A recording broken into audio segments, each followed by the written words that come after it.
Coming up, we're going to measure the outlook for blockchain services under the Trump presidency next. This is Bloomberg.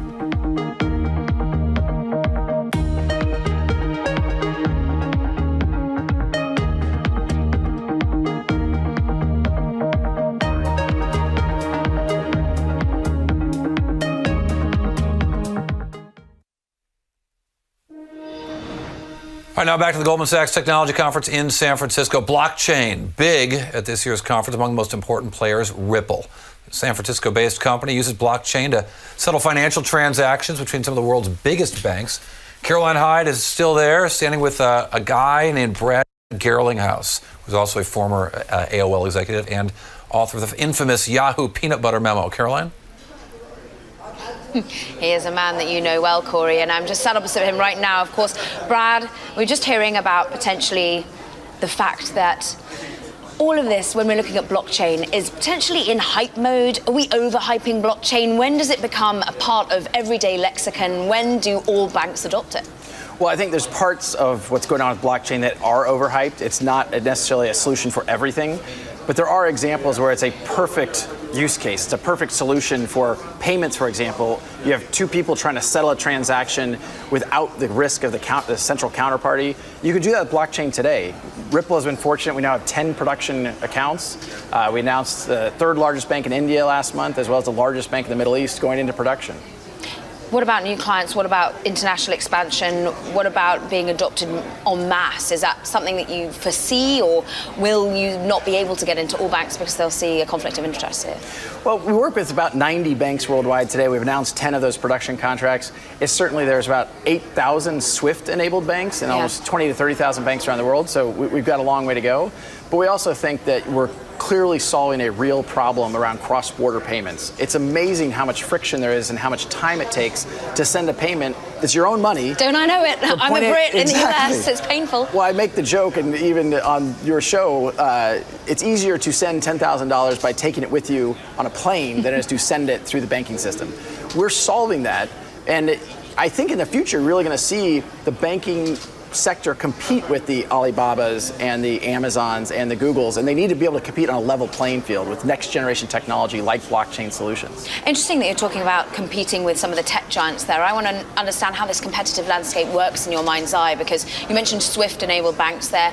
Is SWIFT your key competitor? What about the likes of the startups that I'm seeing grow in the United Kingdom, in Germany? I mean, TransferWise comes to mind. That's the way I can send payments very swiftly. How does it all work for you? Well, so we view TransferWise as solving a great problem that the banks should be solving. And so really TransferWise is a potential partner or customer of ours. When we look at the payment stack, a lot of things are happening at the top level of the kind of application layer of that stack, but the infrastructure is all the same. Yeah. Even cool, innovative things like Apple Pay. It's really just a different way to swipe your card, and everything underneath that wave of the phone is the existing infrastructure. Our view is if we really want to unlock innovation throughout payments, we have to reset the rails, we have to reset the infrastructure, and that's what we're focused on. And is blockchain being adopted en masse by banks? Do you think what's stopping them? What's holding them back? Are there worries? You know, we've been really fortunate because I think we're solving a clear use case that is a pain point for their customers. We're getting a lot of adoption, a lot of activity. It takes time, of course. You know, banks have a lot of other IT projects that go on internally. But, you know, we've been fortunate that we're not seeing banks say, no, we're not interested in that. We see banks say, we're very interested in that. Let's talk about Q3 or Q4 as opposed to necessarily right now. What about Ripple? Remain independent? People eyeing you up? Have you had any offers?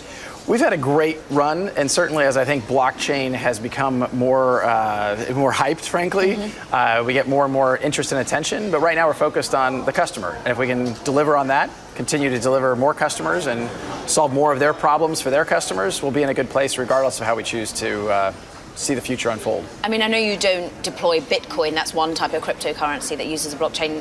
Bitcoin, is that overhyped? Is the price about to come smashing back down? You know, well, two thoughts on that. One is we're almost the opposite end of some of the Bitcoin community. Some of the Bitcoin community have said down with banks, down with governments, and down with fiat currency.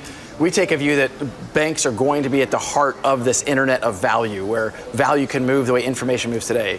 We think governments aren't going away, and with fiat currency, while there's a role for digital assets like Bitcoin or like a digital asset we use called XRP, we don't think that's the end-all be-all. And so we are solving a liquidity challenge for banks with XRP. The price of Bitcoin has been really volatile, and of course, when there's volatility, banks don't love that. Well, the only people who like that are speculators and traders. We think to solve that institutional use case that we're focused on, we want a nice stable asset, and the asset we work with is called XRP. Let's move away a little bit into your history, into your past. We had Corey Johnson just talking about the Peanut Butter Manifesto, the legendary piece that came out, what, about a decade ago, all about your previous employer, Yahoo, the fact that potentially it spread itself too thinly. What was this company? 10 years on, changed? Yeah, it's amazing to me that it's been 10 years. I try not to imagine I've gotten that much older, but I think what You and me both. What I felt like 10 years ago, and I very much was a passionate Yahoo employee, loved my experience there. I felt like Yahoo increasingly was spreading itself thin, and that what were we trying to be the best in the world at?